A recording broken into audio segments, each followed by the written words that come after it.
Thank you very much for inviting me. I want to start by thanking both Jeremy and Ken for starting a centre and for getting it going. It's been a great stimulus. I'm delighted it's been streamed. I'm probably the only person who is delighted it's streamed because it means I can take an active part from Gibraltar. My father was Gibraltarian. I've got plenty of Mediterranean blood in me, so I need to warm up at this time of year. But it's nice to see an English spring and to be here with all of you.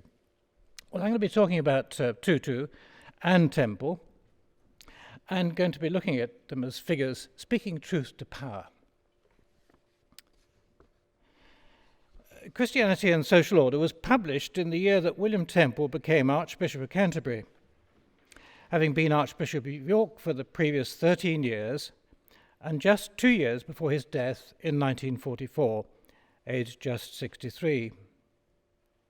This extraordinary little book is written in pellucid and accessible prose and quickly sold 139,000 copies, despite its wartime brown paper and then red covers. Once post-war rationing had ended, Penguin reprinted it in 1956 as a classic Pelican book, with its ubiquitous blue and white cover, together with the following explanation on its inside cover. I quote, "Dr. William Temple, whose work earned him the title of People's Archbishop, strove throughout his life to rebuild the shattered social teaching of the Church. For he believed that all secular policy should be founded upon theological truth. To this end, he devoted much of his preaching and writing. In 1942, he wrote Christianity and Social Order for the Penguin Specials. It is not a plea for more political influence for the Church, but a bid to make social questions subject to Christian morality, and especially the doctrine of the dignity and importance of the individual. By republishing this book in the Penguin series, it is hoped that interest in the work of the great Archbishop will be revived." Well, here it is being revived. When Christianity and Social Order was republished again in 1976 by Shepherd Walwyn, Ronald Preston wrote the introduction. Comparing this introduction with the perceptive 1956 explanation, which I've just read to you, I wonder if it might be Preston who actually wrote both. Whether this is true or not, Preston clearly did not have a hand in designing the 1956 cover, where the title, as Simon has pointed out, calls it Christianity and the Social Order. As Preston would have known only too well, the insertion of this definite article thoroughly distorts the book's central message. Temple emphatically was not claiming that Christianity can dictate a single social order. I suspect this is just a cock-up rather than deliberate. Two key distinctions are crucial to this book. A fairly traditional distinction between primary and secondary principles, and a distinction of Temple's own, yet with some affinities to Reinhold Niebuhr's Moral Man and Immoral Society, between what he could say as an archbishop and his own personal convictions. On the first, he followed Aquinas, albeit with updated from Aquinas' feudal context, seeing secondary principles as more fallible than primary Christian principles, and particularly the principles he suggests of freedom, fellowship, and service. Themselves, quotes, derived from the still more fundamental Christian postulates that man is a child of God and is destined for a life of eternal fellowship with him. With Aquinas, Temple saw these primary principles as in accord, despite human sinfulness, with some form of natural law, which, quotes, holds together two aspects of truth, which is not easy to hold in combination, the ideal and the practical. On the second distinction, which I haven't heard others talking about so far, at a 1943 evening meeting at Lambeth Palace with Reinhold Niebuhr, Temple argued against intercommunion with Roman Catholics, which he may have accepted privately, because, like the ordination of women, which he definitely did accept privately, he believed that it endangered the dominical imperative for church unity. Here he was surely acting as an archbishop, arguing that the most influential American public theologian at the time, and from Temple's perspective, their roles were quite different. Niebuhr could act simply as a prophet, whereas Temple felt he needed also to act as an archbishop. When writing Christianity and Social Order, he was initially tempted to leave out his own political but fallible commitments, knowing doubtless that they would be viewed as an archbishop meddling in politics. So he consulted the illustrious John Maynard Keynes, whom the historian John Kent describes as an economist with a new liberal background who had no interest in Christianity at all, and his close fellow and friend and Christian R.H. Tawney. Surprisingly, Keynes wrote back that, quotes, "I can think of no one important in the development of political economic ideas apart from Bentham who was not a clergyman, and in most cases a high dignitary of the church." Less surprisingly, Tawney replied that the inclusion of Temple's political commitments adds a note of realism, he said. So Temple did include his political stances, albeit as an appendix, adding a disclaimer that they were indeed, quote, "suggestions for criticism rather than adoption." Suggestions ambitiously covering housing, education, unemployment, industrial labour, paid holidays for workers, liberty of worship, speech and assembly, land, prescriptions to establish regional devolution and a real board of education, as he called it, and a national industrial council, and praise for the early Christian socialists. After this astonishing act of speaking truth to power, it's hardly surprising that Christianity and Social Order is still read. Elsewhere within the Anglican communion, arguably, it's only Desmond Tutu who subsequently matched his reputation. The two archbishops were from very different in terms of context, social status and temperament. But they did have, to use a phrase championed by Quakers since the 1950s, a rare ability to speak truth to power effectively. Truth to power effectively. At a social level, there's a sharp difference between William Temple and Desmond Tutu. Not only was Temple uniquely the son of an Archbishop of Canterbury, but through his aristocratic mother, Beatrice Blanche Lascelles, he had the bluest blood of any recent Archbishop of Canterbury, as we could all hear from his plummy voice. She was a granddaughter of the 2nd Earl of Harwood on her father's side and of the 6th Earl of Carlisle on her mother's side. She is also related to the Cavendishes, Howards, Littletons, Levison Gowers, Spencers, Churchills and Harveys. Throughout his career, this illustrious kinship gave Temple ready access to many of those in power in Britain. In contrast, Desmond Tutu's career, right up to his election as the first Archbishop of Cape Town, was shaped by the oppressive subjugation of apartheid and serious threats of imprisonment and death, especially at Venda in 1982, as we know from Peter Story's very recent first-hand account of their near assassination. Tutu's father, Zachariah, was a primary school teacher, and his mother, Matzi, washed clothes and cleaned houses for 2 shillings a day. Zachariah's father, Solomon, however, was an ordained minister within an African independent church. Unlike Temple, Tutu's family were deeply immersed in both church and education, albeit at a far humbler level. Under apartheid, servitude without access to power was their everyday experience. Yet through the sponsorship of the Community of Resurrection, Tutu did get the sort of Western university education that was a birthright for Temple. His authorized and acclaimed biographer John Allen writes of Tutu's time reading theology at King's College London in the early 1960s. And he writes about the various people who taught him: Dennis Lynham, Christopher Evans, Eric Maskell, Geoffrey Parender. Speaking personally, I was a fresher at King's just a year behind Tutu and was taught by all of those people and shared his evident excitement, and indeed, even at that stage, was in awe of Tutu's own unique magnetic presence. Much of Tutu's ministry was framed by his passionate and active opposition to apartheid. His activism through the South African Council of Churches in the 1970s and the 1980s is well documented, and I witnessed myself while staying with the Council in 1981, and became abundantly clear when he was awarded the Nobel Peace Prize in 1984. Of this prize, Tutu said later that it helped to focus the world's attention on what was happening in the country.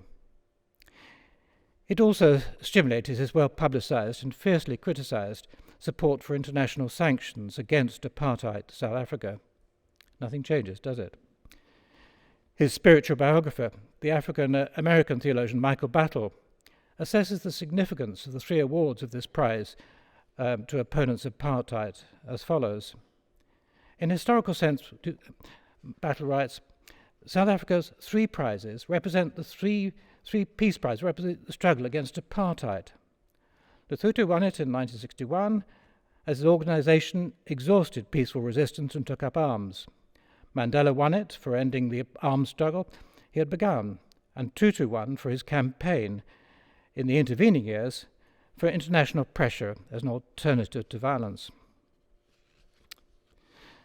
However, once this appalling regime collapsed, Tutu's archiepiscopal ministry faced very similar challenges to that of Temple, especially how a Christian leader might be able to shape values and policies within a self-consciously pluralist modern society. Tutu's passion for racial and social justice remained, but other passions also emerged, supporting women bishops, gay marriages, and legalised voluntary euthanasia. Some might conclude that Temple lacked such passion. He was certainly no rabble-rouser, the term that Allen uses in his biography of Tutu, nor was a Temple oppressed by apartheid. Yet, perhaps, rabble-rouser depicts style as much as content, with Temple by temperament inclined to be more cerebral and Tutu more visceral. Temple was emphatically committed to social justice, as evidenced from his long and active engagement with the Workers' Educational Association and then the Life and Liberty Movement, with his public announcement in 1918 that he had joined the Labour Party, just a year after the Russian Revolution, and with his public commitments, which he never lived to see fulfilled, to a welfare state and to peaceful reconciliation with Germany. For an aspirant archbishop at the time, his version of Christian socialism was far too aligned to left-wing politics. William Temple inherited his radical passion for education and social justice from his father, Frederick Temple. Temple Sr. had faced serious opposition to his appointment as Bishop of Exeter in 1869 because of his liberalism, especially by contributing to the theologically liberal essays and reviews in 1860 and refusing, despite strong archiepiscopal pressure, to disown its more radical contributors. According to the late biography of Archbishops Dean Edward Carpenter of Westminster Abbey, Frederick Temple gave up his lectureship at Balliol because of, quotes, a passionate interest in social questions, particularly the welfare of the underprivileged. And much later he decided to sell Addington Palace, home to his predecessors, on the grounds that, quotes, the day has passed when Archbishops of Canterbury should appear as country gentlemen. In his 1884 Bampton lectures, Frederick Temple was also put at risk his chance of ever becoming archbishop by defending his long-held, albeit nuanced view, that the doctrine of evolution is in no sense whatever antagonistic to the teachings of religion, as he said. Fortuitously, according to Owen Chadwick, when he was finally appointed archbishop in 1896, he and others had already persuaded many clergy within the Church of England to accept the theory of evolution. William Temple in the first half of the 20th century and Desmond Tutu in post-apartheid South Africa both did indeed face the dilemmas facing public theology within a modern pluralistic society. Both archbishops were prepared to espouse ethical positions that were considered at the time to be controversial and divisive. Temple's opposition to capital punishment and to praying for victory during the war, and his support for the use of contraception within marriage, readily match Tutu's liberal views on sexuality and euthanasia, as well as Tutu appointing a gay, albeit sexually inactive, suffragan bishop. Their ethical radicalism was, of course, criticised by more conservative Anglicans, but neither was finally deterred by this, and both were sometimes prepared to criticise their own government's policies, personifying a Quaker-like sense of speaking truth to power. It's at this point that Temple's Christianity and Social Order is particularly helpful for understanding his and Tutu's political activism. It articulates a set of tensions between their passionate commitments to social justice and their leadership roles as archbishops, between their commitments to the individual and to society at large, often expressed by Tutu in terms of the concept of Ubuntu, and between their strongly held theological beliefs and frank recognition built out in a way that is less explicit in Tutu's writings, despite being taught by the neo-Thomist Eric Maskell at King's London, that Aquinas' systematic theological vision, shorn of its feudal features, and for Tutu, surely shorn of its gender assumptions, offers an important guide for public theology. Both archbishops sought to temper the horrors of violence and warfare within the fragile context of wartime Britain for Temple and post-apartheid and apartheid South Africa for Tutu, without themselves being pacifists. Indeed, both were strongly criticised by Christian pacifists as well as by bellicose right-wing politicians. Aquinas' just war precepts, totally forgotten, of course, by Putin, developed from Augustine and subsequently developed beyond Aquinas, shaped the understanding of both Temple and Tutu. And in both Temple and Tutu, it's also possible to detect something of Aquinas' distinction between firmly held established primary principles and more fallible, but still important, secondary principles.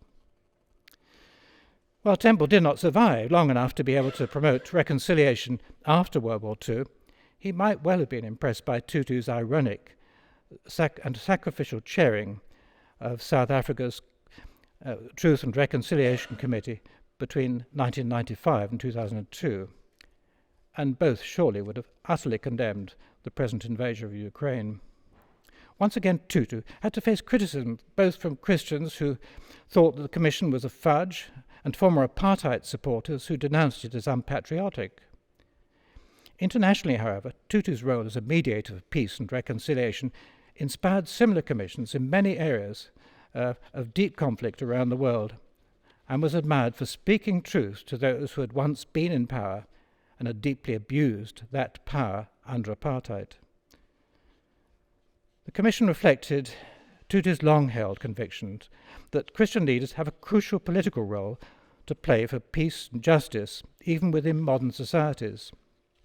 In 1993, for example, he wrote, citing William Wilberforce, and Christian suffragettes and a number of others, and Bonhoeffer, of course, that the church leaders had been involved prominently, he said, in the transitions from authoritarian rule to a more democratic regimes in Africa and elsewhere.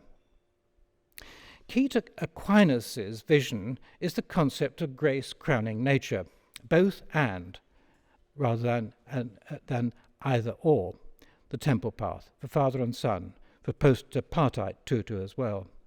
It was Tutu, after all, who wrote poignantly in his post-retirement Lent book, commissioned by Justin Welby, another archbishop who believes in speaking truth to power, as follows: "It's because Christianity's high doctrine of matter, of the world of the physical, that our holier ceremonies and rituals rely upon physical material, tangible things, as indispensable conduits for the most sublime spiritual gifts from God."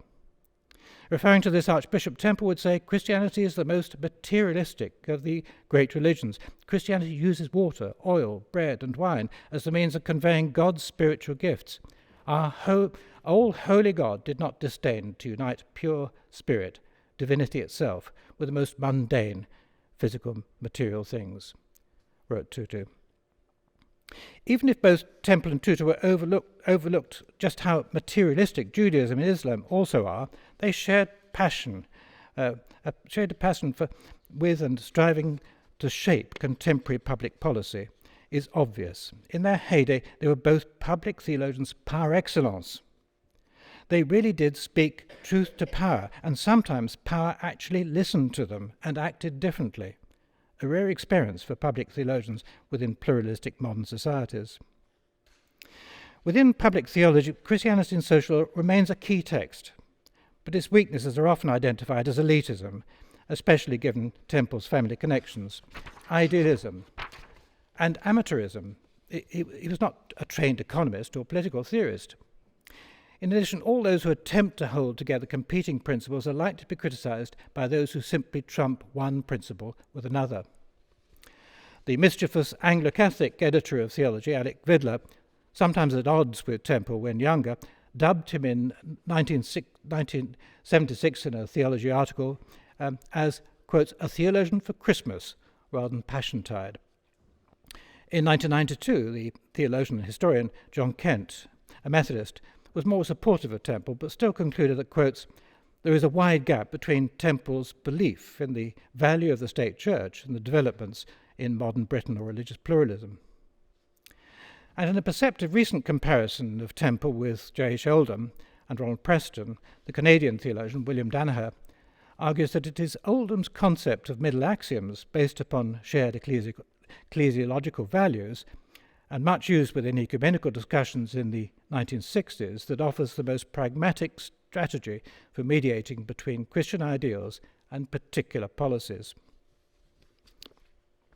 But Oldham rejected any form of natural law, and among his successors today are proponents of radical theology, convinced that true Christians can and must exemplify and preach values to a purely godless society.